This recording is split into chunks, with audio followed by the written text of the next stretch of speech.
کسی بھی work place پہ جو انوائرمنٹ ہے، جو کلچر ہے، کس طرح سے امپلائیز کو ٹریٹ کیا جاتا ہے، ان کی ورکنگ انوائرمنٹ کس طرح کا ہے، وہاں کی سپیس کس طرح کی ہے، وہاں پر سپیس کو کس طرح یوٹیلائز کیا جاتا ہے، امپلائیز کے ساتھ ڈیلنگ کس طرح سے ہے، امپلائیز کو کتنے ریسورسز دیے گئے ہیں، امپلائیز کے ویلیوز، ان کی پروسیجرز، ان کی پالیسیز کیا ہیں، یہ سب آرگنائزیشن کلچر میں آ جاتا ہے۔ The characteristic values, traditions and behaviours employees companies employee share. How is culture reveal, culture کو کس طرح ریویل کرتے ہیں؟ سرمونیل ایونٹس ہو سکتے ہیں، written rules, spoken commands, office layout ہے، اس میں تمام کلچر لکھا ہوتا ہے، آرگنائزیشن کا اسٹرکچر، اس سے بھی پتہ چل سکتا ہے، آپ کے ڈریس کوڈز، اس سے بھی پتہ چل سکتا ہے، کلچرل سمبلز اینڈ بیہیویئر، اور جو آپ کے فگر ہیڈز ہوتے ہیں کمپنی کے، ان سے بھی آپ کو آرگنائزیشن کلچر کا پتہ لگ سکتا ہے۔ The managers role in creating culture, اب مینیجر کا رول کیا ہے کلچر کو کریٹ کرنے کے لیے؟ مینیجر کو چاہیے کہ جتنی بھی ایکسپیکٹیشن ہے اس کی اپنی امپلائیز سے، ان کو کلیئر کرے، اس میں کسی طرح کی بھی ایمبیگوٹی نہ ہو، تاکہ امپلائیز کو جو تمام کلچر ہے وہ ایزیلی سمجھ آ سکے، اور وہ ایزیلی اس کلچر کو انڈرسٹینڈ کرتے ہوئے، اس کو گریسپ کرتے ہوئے اپنے جو انپٹ ہے اس کو ٹھیک طرح سے دے سکیں، تاکہ جتنی بھی ورکنگ انوائرمنٹ ہے اس کو بہتر بنایا جائے اور آپ کو اچھی اس کی آؤٹ پٹ ملے۔ آپ جتنی بھی فیکٹریز ہیں جہاں پہ لیبر کام کرتی ہے، وہاں پر سمبلز اور آپ سائنس یوز کریں ڈفرینٹ طرح کے، اس کی امپورٹنس زیادہ ہے، اس سے زیادہ آپ کی ویلیو کریٹ ہو سکتی ہے امپلائیز کی نظر میں۔ Provide physical support for values, جتنی بھی آپ کی ویلیوز اس کے لیے فزیکل سپورٹ آپ مینیجر کو چاہیے کہ وہ فراہم کرے۔ Use story to illustrate values, جتنی بھی ویلیوز ہیں اس کو السٹریٹ کرنے کے لیے آپ ڈفرینٹ اسٹوریز کا یوز کریں۔ Organise rites and ceremonies enforcing values کو ری انفورس کرنے کے لیے آپ ڈفرینٹ سرمنیز ارینج کر سکتے ہیں، تاکہ اس میں آپ کو امپلائی کو ڈفرینٹ ویلیوز کی امپورٹنس بتا سکیں اور اس کو اپنی کمپنی میں آپ رائج کروا سکیں۔ H R's role in fostering ethics and fair treatment, اب ایچ آر کا کیا رول ہے کہ وہ کس طرح سے فیئر ٹریٹمنٹ اس کو فوسٹر کر سکتا ہے۔ وائی ٹریٹ امپلائیز فیئرلی، کہ امپلائیز کو فیئرلی ٹریٹ کیوں کرنا ہے؟ کیونکہ امپلائیز جو ہیں وہ انسان ہیں، they are people, they are not employees. So یہ ایک مینجمنٹ گرو ہیں پیٹر ڈرکر، یہ ان کا کہنا ہے کہ they are not employees, they are people, so آپ ان کو فیئرلی ٹریٹ کریں۔ Avoidance of employee litigation, employee کی لٹیگیشن سے بچنے کے لیے اگر آپ اس کو فیئرلی ٹریٹ کر رہے ہیں تو امپلائی الٹیمیٹلی آپ کو لٹیگیٹ نہیں کرے گا۔ انہانسڈ امپلائی کمٹمنٹ، اگر آپ امپلائی کو ٹھیک سے ٹریٹمنٹ کر رہے ہیں، اس کو فیئرلی ٹریٹ کر رہے ہیں، تو امپلائی کی آٹومیٹلی جو کمٹمنٹ ہے وہ کمپنی کے ساتھ بڑھ جاتی ہے۔ Enhanced satisfaction with organisation, with jobs and with the leaders, تو امپلائی جو ہے وہ اس کی سیٹسفیکشن جو ہے آرگنائزیشن کے ساتھ، اس کی جاب کے ساتھ، اس کے جو لیڈرز ہیں اس کے ساتھ، اس کی سیٹسفیکشن بڑھ جاتی ہے۔ Increased organisation citizenship behaviour, ultimately employee کے ساتھ جب آپ فیئرلی ٹریٹ کریں گے تو اس کی جتنی بھی کمٹمنٹ ہے کمپنی کے ساتھ وہ انہانس ہوتی ہے، وہ زیادہ موٹیویٹڈ فیل کرتا ہے، وہ کمپنی کے ساتھ ٹھیک طرح سے اپنا کام کرتا ہے۔ H R ethics activities, staffing and selection, جب آپ نئے امپلائیز ہائر کر رہے ہوتے ہیں تو اس میں آپ دیکھتے ہیں کہ پروسیس کتنا ایتھیکلی کتنا ٹھیک ہے، کیا اس میں آپ کو فیئرلی ٹریٹ کر رہے ہیں، امپلائیز کو ریکروٹمنٹ کر رہے ہیں، کسی قسم میں ڈسکریمنیشن تو نہیں ہے، تو یہ ساری چیزیں اسٹافنگ اور سلیکشن میں دیکھی جاتی ہے۔ Training, how to recognise ethical dilemmas, training میں دکھایا جاتا ہے کہ آپ کس طرح ایتھیکل ڈیلیماز کو ڈیل کریں گے، ان کو کس طرح سے آپ نے فیس کرنا ہے۔ How to use ethical frameworks such as code of conduct to resolve problem, جتنی بھی کمپنی میں پرابلم آئیں گے ان کو ریزالو کرنے کے لیے کوڈ آف کنڈکٹ جو کمپنی کا ہوتا ہے اس کو کس طرح سے یوز کرنا ہے۔ How to use H R function such as interviews and disciplinary practices in ethical ways, آپ ایتھیکل وے میں کس طرح سے ایچ آر کے فنکشنز یوز کر سکتے ہیں، جس میں انٹرویوز آتے ہیں، آپ کے ڈفرینٹ پریکٹسز ہیں، ایچ آر کی ٹریننگز آ سکتی ہیں، تو یہ سارے آپ نے دیکھنے کہ ethically they are treated fairly اور not. Then comes performance appraisal, جب آپ کسی کی پرفارمنس کو ریویو کر رہے ہوتے ہیں، آپ اس میں گیپ ڈھونڈ رہے ہوتے ہیں کہ جس طرح اس کو ٹریننگ دی گئی یا جس طرح اس کو اور ٹریننگ کی ضرورت ہے، جب پرفارمنس اپریزل کر رہے ہوتے ہیں تو اس میں آپ نے فیئر ٹریٹمنٹ کرنی ہے، کسی قسم کی ڈسکریمنیشن نہ ہو، نہ کسی کلر، ریلیجن، سیکس اور اوریجن کی، تو اس طرح دیکھا جاتا ہے کہ ایچ آر نے جتنی بھی اپنی پرفارمنس اپریزل سے ریلیٹڈ ایکٹیویٹیز ہیں اس میں کسی قسم کی کوئی ایتھیکلی کوئی چیز غلط نہ کی ہو۔ Reward and disciplinary system. The organization swiftly and harshly punishes unethical conduct. اگر کسی امپلائی کا کنڈکٹ انیتھیکل ہے اس کو پنش بھی کیا جاتا ہے، اس کو فائن بھی کیا جاتا ہے، اور اس کا ڈفرینٹ جو کمپنیز ہیں، کمپنی ٹو کمپنی ویری کرتا ہے وہ کس طرح سے انہوں نے اپنے کوڈ آف کنڈکٹ کو رکھا ہے. اگر تو امپلائیز اس کے اگینسٹ جا رہے ہیں تو وہ ایتھیکلی وہ رانگ ہے. Company ethics official as they convey ethics course and program to employees using these training programs. آپ یہ ایک کمپنی کے ڈفرینٹ ایتھیکلس ہیں، آپ ان کو ویڈیو کو سٹاپ کر کے یہاں پر اس کو دیکھ سکتے ہیں. دین یہ والی سلائڈ بھی جو ہے آپ اس کو ویڈیو کو سٹاپ کر کے ٹھیک سے پڑھ سکتے ہیں، اس کو دیکھ سکتے ہیں. یہ ایک ڈرافٹ دی گئی ہیں. Building two way communication. آپ کی جو کمیونیکیشن ہے وہ ٹو وے ہونی چاہیے. میسیج تب تک ہی ڈیلیور ٹھیک ہوتا ہے جب تک سینڈر سے ریسیور تک میسیج جائے اور وہ ریسیور آگے سے اپنا فیڈ بیک سینڈر کو دوبارہ بھیجے، تب آپ ٹو وے کمیونیکیشن آپ کی جو ہے وہ پروگرس فارم میں ہوتی ہے. Perception of fear treatment depend on engagement.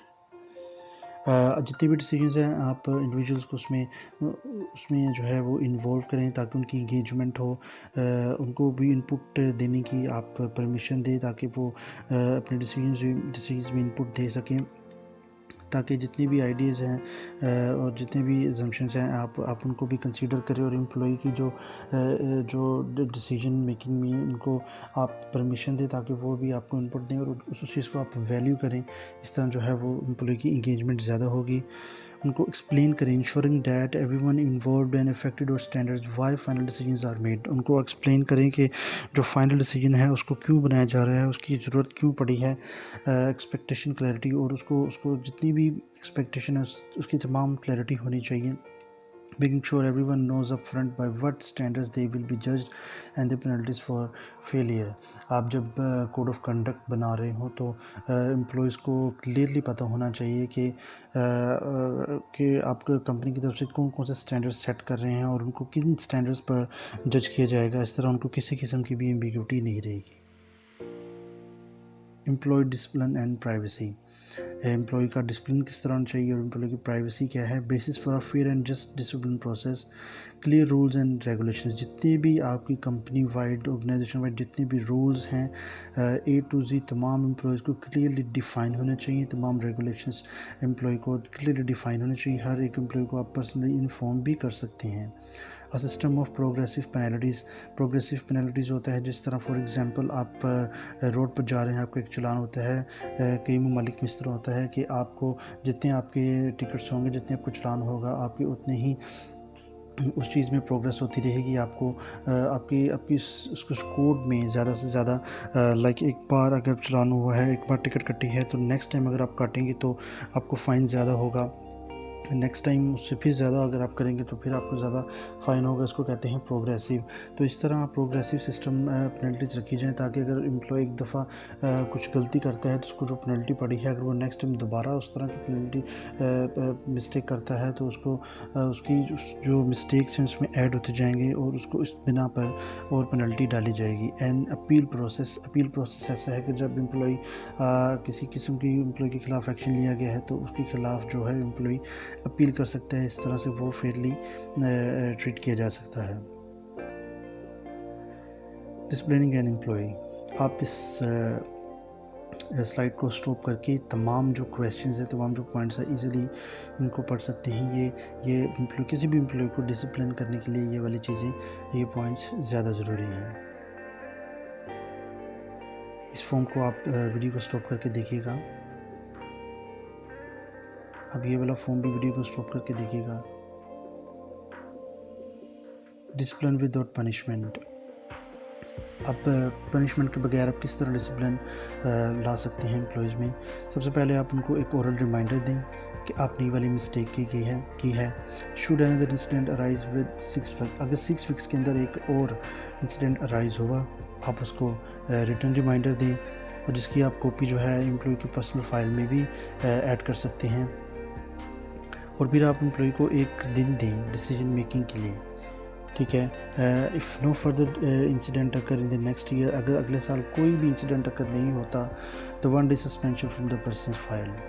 ٹھیک ہے، اور اس کو 1 ڈے کو جو ہے وہ سسپینشن کر دی جائے گی پرسنس فائل میں سے. If the behaviour is repeated the next step is dismissal. اگر پھر بھی امپلائی اس کو رپیٹ کرتا ہے تو اس کے بعد جو نیکسٹ اسٹیپ آتا ہے امپلائی کو ڈسمس کر دیا جائے. Employee privacy. امپلائی کی پرائیویسی کے لیے کیا کیا چیزیں دیکھی جاتی ہیں؟ انٹروژن، اس کا لوکر روم، اس کا باتھ روم سرویلنس کی جاتی ہے. پبلیکیشن آف پرائیویٹ، جتنی پرائیویٹ میٹرز وہ دیکھے جاتے ہیں. ڈسکلوجر آف میڈیکل ریکارڈز دیکھے جاتے ہیں. اپروپریشن آف این امپلائیز نیم اور لائکنیس یہ دیکھی جاتی ہے. Actions triggering privacy violation. Privacy violation کو ٹریگر کرنے کے لیے کیا کیا چیزیں دیکھی جا سکتی ہیں؟ بیک گراؤنڈ چیک آپ کا دیکھا جا سکتا ہے. Monitoring of duty conduct and life style آپ کا کیا ہے of the duty. Drug testing دیکھی جا سکتی ہے. ورک پلیس سرچز ہیں. مانیٹرنگ آف ورک پلیس ہے. امپلائی پرائیویسی کنٹینیو ہے. Why do employers monitor about employer کیوں امپلائی کے بارے میں مانیٹر کرتے ہیں؟ ای میل ایکٹیویٹی کی دیکھنے کے لیے، انٹرنیٹ یوز کے لیے، ٹیلی فون یوز کے لیے کہ وہ ٹیلی فون جو ہے وہ آفیشیل یوز کے لیے ہے یا وہ پرسنل یوز میں کر رہا ہے. Employers monitor employee to improve. Employer جو ہے امپلائی اس لیے مانیٹر کرتا ہے تاکہ وہ امپلائی کی پروڈکٹیوٹی کو زیادہ سے زیادہ بڑھا سکے، تاکہ جو امپلائی کا آؤٹ پٹ ہے وہ زیادہ سے زیادہ اچھا ہو سکے. پروٹیکٹ فرام کمپیوٹر وائرسز، تاکہ کمپیوٹر کو وائرسز سے بچایا جا سکے. جتنے بھی کمپیوٹر وائرسز ہیں اس سے اس کو اینٹی وائرس رکھا جائے. ڈیٹیکٹ لیکس آف کنفیڈینشیل انفارمیشن، تاکہ امپلائی جو ہے وہ کسی طرح کی کنفیڈینشیل انفارمیشن یا جتنے بھی امپلائیز کی کمپنی کی سیکرٹ پالیسیز ہیں ان کو لیک نہ کر دے. سیمپل ٹیلی فون مانیٹرنگ اکنالجمنٹ سسٹم، اس کو آپ ویڈیو کو پوز کر کے دیکھیے گا. مینیجنگ ڈسمسلز. اب ڈسمسل کو کس طرح مینیج کیا جاتا ہے؟ ڈسمسل ہوتا کیا ہے؟ امپلائی کو جب ٹرمینیٹ کر دیا جاتا ہے اور انوالنٹری تو اس کو ہم کہتے ہیں dismissal. Termination at will rule. Without a contract, the employee can resign for any reason at will and the employer can similarly dismiss the employee for any reason. Terminate at will وہ role ہے کہ جب employee اپنے طور پر company میں سے اپنی job سے ریزائن کر سکتا ہے اور اس ریزگنیشن کو جو امپلائر ہے وہ کسی طرح روک نہیں سکتا ہے. اسے ہم کہتے ہیں ٹرمینیشن ایٹ ول رول. اب اس کی گراؤنڈز کیا ہیں ڈسمسل کی گراؤنڈز؟ سب سے پہلی ہے انسیٹسفیکٹری پرفارمنس. اگر امپلائی کی پرفارمنس ٹھیک نہیں آ رہی، جو آپ نے اسٹینڈرڈ سیٹ کیے ہیں آپ کے اسٹینڈرڈ کے مطابق امپلائی کی پرفارمنس نہیں ہے، وہ انسیٹسفیکٹری ہے، تو آپ امپلائی کو ڈسمس کر سکتے ہیں. Misconduct in the workplace. جو ایتھیکلی امپلائی نے کوئی ایسا کنڈکٹ کیا جو ایتھیکلی رانگ تھا یا کوڈ آف کنڈکٹ کے مطابق وہ کنڈکٹ امپلائی کا ٹھیک نہیں تھا، تو اس مس کنڈکٹ کی بنا پر آپ امپلائی کو مس کنڈکٹ ڈسمس کر سکتے ہیں. Lack of qualification for the job. Employee جب جاب کر رہا ہے تو اس میں کسی قسم کی انیبلٹی آتی ہے تو اس کے پاس لیک آف کوالیفیکیشن ہے، اس بنا پر آپ امپلائی کو ڈسمس کر سکتے ہیں. چینج ریکوائرمنٹ اور ایلیمینیشن آف دی جاب. اگر جاب کی کچھ ریکوائرمنٹس چینج ہو گئی ہیں یا اس میں کچھ ایلیمینیشن ہو گئی ہے جاب کی، تو اس بنا پر بھی جو ہے وہ امپلائی کو ڈسمس کر دیا جاتا ہے. Termination interview. سلائڈ کو آپ غور سے دیکھیے گا. Plan the interview carefully. Make sure the employee keeps the appointment time. Employee appointment time رکھے گا. Never inform an employee over the phone. اس کو فون پر کبھی بھی نہ بتائیں کہ آپ کو ٹرمینیٹ کر دیا گیا ہے. After 10 minutes as sufficient time for the. 10 minutes جو ہیں وہ سفیشینٹ ٹائم ہے. کسی بھی نیچرل سائٹ پر آپ جا کر امپلائی کی انفارمیشن رکھتے ہیں. اپنے آفس کو کبھی بھی اس پرپز کے لیے یوز نہ کریں. امپلائی کے جتنے بھی ایگریمنٹس ہیں، اس کی ہیومن ریسورس فائلز ہیں، اس کی اناؤنسمنٹ ہے انٹرنل ایکسٹرنل، اس کو ایڈوانس میں ہی آپ پریپیئر کریں. جتنی بھی ڈاکومنٹیشن کا پروسیس ہے آپ جو ہے وہ پہلے سے ہی تیار کر کے رکھیں. آپ جو ہے وہ آفٹر دا انٹرویو آپ اویلیبل ہوں اپنے آفس میں، کیونکہ کسی بھی طرح کا ان کیس اگر کوئی کویسچن رائز ہوتے ہیں، کچھ پرابلم رائز ہوتی ہے تو اس کو ٹیکل کرنے کے لیے آپ آفس میں اویلیبل ہوں. اور جتنی بھی امپلائی کی کلیئرنس ہے کمپنی سے کرنے کے لیے کہ اس کی میڈیکل یا اس کی سیکورٹی ایمرجنسیز کیا ہے، تو اس کے لیے آپ اس کو فون نمبر بھی دیں تاکہ وہ آپ کو کانٹیکٹ کرے اور جتنی بھی اس کی سیکورٹیز ہیں اس کو وہ کلیئر کروا سکے.